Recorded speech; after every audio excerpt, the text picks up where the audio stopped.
직원까지 다 포함된지 모르겠습니다만 어쨌든 그대로 대입하면 GM이 군산 주민들에게 지출한 돈이 1740억입니다. 군산 인구는 28만 명입니다. 3만 명에 1100억하고 28만 명에 1700억을 단순히 비교해봐도 지금 대마도 경제가 어떻게 될지 쉽게 짐작이 가실 겁니다.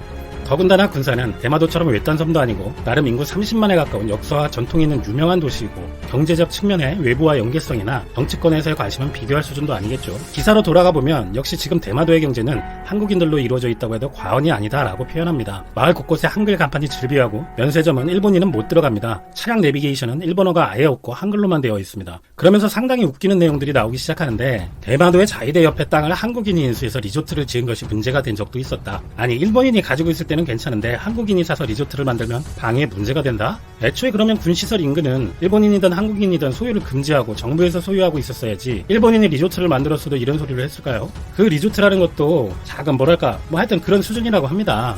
그리고 한국인 관광객 문제가 상당히 많았다. 음식점에 4, 5명이 들어와서 생맥주 한 잔만 주문하고 술을 반입해서 돌려먹고 쓰레기를 투기하는 등 문제가 되는 행동이 많았다라며 극히 일부의 사례를 가지고 기사 중간에 이런 얘기가 왜 나와야 되는지 좀 의아스럽습니다만 대마도 시의위원회 인터뷰를 계속 전합니다. 한국인이 오지 않게 되어서 수익은 제로이고 관광 관련 업체는 거의 파산 직전이다. 토요코인도 9월 5일에 오픈했는데 어쩔 거냐? 한국인이 오지 않게 된 것은 일본 정부의 책임이다. 그것을 문제 삼아야 하고 대마도 령화회를 발족하고 정부에 강하게 항의하기로 했다. 이어서 이 대마도 령화회 회장은 자기가 경영하는 민박은 9월 한국 손님은 제로이고 큰 호텔도 5, 6명 수준이다. 섬 관광버스 200대가 하나도 움직이지 않고 버스 회사 중 몇 개는 벌써 철수했다. 렌터카 회사는 수입이 없어서 차를 팔고 있는 형편이다. 면세점은 텅텅 비었고 한국인으로 활기찼던 이즈하라 변화가는 끝났고 마을이 죽어있는 상태이다. 라고 전합니다.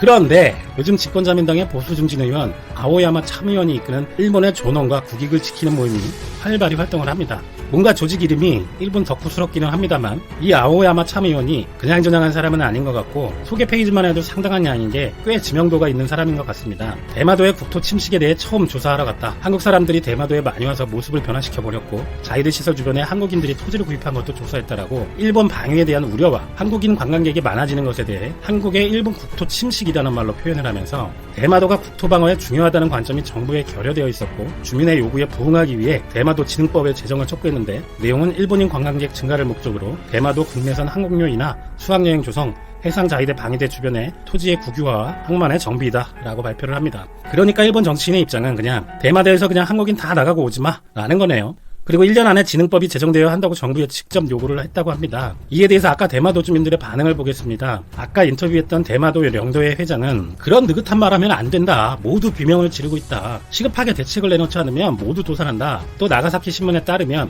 한국인 관광객을 위한 식당을 경영하고 있는 나카무라 씨는 일본인 대상으로 업종 변경을 고려하고 있지만 국내 관광객에 의한 경제 효과에 대해서는 회의적이다. 페리와 고속선이 전편 10,000원으로 운항해도 연간 8만 명도 안 된다. 대마도는 지리적으로 한국 관광객이 없으면 안 된다. 정부에서는 대마도 사람들이 계속 살기 위한 지원책을 검토하면 좋겠다라고 호소하고 있습니다. 대마도 주민들의 말대로 당장 버스 200대는 멈추고 렌터카는 팔고 있고 관광업체는 도산하고 있는데 우익 정치인은 한가롭게 대마도가 한국인들 때문에 일본 방위에 위험하다. 한국에게 대마도가 침식당하고 있다. 일본 국내 여행을 늘리겠다. 이를 위해 무려 내년에 대마도 진흥법을 만들겠다 이러고 있으니 대마도 주민 입장에서는 복장이 터질만 합니다. 참고로 시사멘터리가 볼 때 당연한 얘기지만 대마도 국내 관광을 늘린다는 건 그야말로 헛소리입니다. 일본보다 가까우니까 부산에서 고속선을 타고 2시간에서 3시간 걸리는 대마도를 가는 것이지 일본에서도 외딴 곳인데 배까지 갈았다고 저기까지 간다? 한국 사람은 면세점 쇼핑도 하고 그나마 외국 분위기도 느끼지만 일본 사람들 입장에서 대마도까지 뭐가 있다고 엄청난 국내 교통비에 배 갈아타고 시간까지 걸려서 갈까요? 테마파크, 휴양지, 해수욕장, 역사적 유적? 그나마 여기 공항이 있기는 한데 국제선은 당연히 없고 국내선 2개 편으로 저길 가려면 외국인은 간사이 공항이나 도쿄공항에서 내려서 후쿠오카나 나가사키 공항까지 갈아타고 또 거기서 비행기를 갈아타고 가야 됩니다. 외국인들도 마찬가지겠죠. 있다고 합니다. 일각에서는 한일 경제 갈등이 관광 전쟁으로 번지는 거 아니냐 이런 의견도 나오고 있는데요. 중국 관광객의 향방에 따라 일본뿐만이 아니라 한국이나 동남아 관광 당국까지도 주목을 할 수밖에 없다고 합니다. 이미 저번 영상에서도 말씀을 드렸고 각종 뉴스에서도 다뤘기 때문에 지금쯤은 다들 잘 아실 거예요. 일본 여행 불매운동의 효과가 일본의 직격탄으로 들어가서 일본 정부 관광국에서 발표한 한국인 관광객 8월 통계가 30만 8,700명을 기록했고 작년 8월과 비교해서 48%가 감소했습니다. 8월이 해외여행을 가장 많이 떠나는 휴가철인 것을 감안하면 아주 폭락을 한 것이라고 풀이가 되고 있습니다. 그래서 일본에서도 내년 도쿄올림픽을 앞두고 외국인 관광객 4천만 명을 유치해서 일본은 관광 대국이다 이렇게 말하고 싶어하는 꿈에도 브레이크가 걸린 셈인데요. 그런데 이에 일본 정부는 여전히 큰 위기가 아니라는 반응을 보이고 있는데요.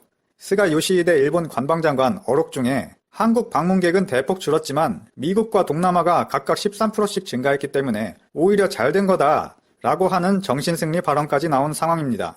그런데 바로 다음날 일본 관광청에서 발표한 통계는 특정 나라가 아닌 전체 외국인 통계를 내보니까 마이너스 2.2%로 성장을 하긴커녕 마이너스 성장을 한 것이 밝혀졌는데요. 이제 더 이상 자기 위안만으로는 일본의 관광산업 타격을 피할 수가 없는 상황이 돼버렸습니다. 그런데 여기서부터가 중요한데 이번에 한 가지 특이한 전략을 쓰기 시작했다는데 일각에서는 이렇게 일본이 큰 타격을 입은 상황이 마냥 좋아할 수만은 없는 상황이다 라는 목소리도 있습니다. 왜 그런 의견이 나오는지를 알아보니까 일본은 이미 2달 전부터 한국의 일본 여행 불매운동이 나올 것을 예상하고 그 자리에 중국과 동남아 관광객으로 채울 계획을 했다고 합니다. 만약 궁지에 몰린 일본이 죽기 살기로 한국 외에 중국이나 대만, 동남아 6개국, 거기에 아랍 쪽까지 아시아 쪽 관광객 유치에 성공을 할 경우 원래 한국으로 오려고 했던 관광 수요들이 방향을 살짝 틀어서 일본으로 넘어가는 거 아니냐 이런 전망도 나오고 있습니다. SK증권 경제 애널리스트 발표에 따르면 일본을 찾는 중국인은 계속해서 증가하고 있다고 했고 한일 갈등 속에 중국인 관광객 유치를 위한 일본 정부의 움직임이 상당히 긍정적으로 평가된다 라고 했습니다. 나승도 SK증권 연구원은 일본 관광국에서 발표한 통계에 따르면 8월 일본을 방문한 전체 외국인 수는 소폭 줄었지만 중국인 관광객만큼은 7월과 8월 2달 동안 200만 명을 넘어섰다. 올해 1월부터 8월까지 누적 수치는 총 658만 명이 중국에서 일본을 찾았다. 2018년 같은 기간과 비교해서 14%가 증가한 수치라며 한국인 관광객이 48% 급감한 것을 어느 정도 상쇄해준다 라고 판단했습니다. 또한 일본을 방문하는 중국인은 단체 관광객이란 점을 감안하면 여행 중에 쓰는 지출이나 면세점 쇼핑 이런 데 쓰는 돈이 어마어마하다는 점에 집중해야 한다 라고 말했습니다. 그리고 한국에서 일본을 가는 비행기편이나 배편은 줄어들거나 없어지고 있지만 중국이나 대만에서 일본을 가는 비행기나 크루즈편은 증가하고 있는 추세라고 이 점이 매우 고무적이라고 했습니다. 실제로 일본은 최근 아주 공격적으로 중국 관광객을 유치하려고 홍보에 전력을 다하고 있다고 하는데요. 그 중에 가장 큰 건으로 꼽히는 전자비자 시스템. 지난 7월부터 체류기간 15일 이내 중국 단체 관광객을 대상으로 전자비자 시스템을 도입해서 전체 중국인의 비자 발급 절차를 간소화해줬다고 합니다. 원래는 이 전자비자 시스템이 내년 4월부터 시행할 예정이었다고 하는데 급하다 보니까 9개월이나 앞당겨서 시행한 거죠. 그리고 지난달에는 일본의 카카오페이로 불리우는 라인페이가 결제 QR코드를 중국에서 아주 많이 쓴다는 위챗페이로도 결제가 가능하도록 연계 시스템을 도입했다고 합니다. 이 밖에도 대대적인 일본 여행 광고를 펼치는 등 다른 쪽 여행을 가려던 중국인들을 일본으로 불러들이려고 아주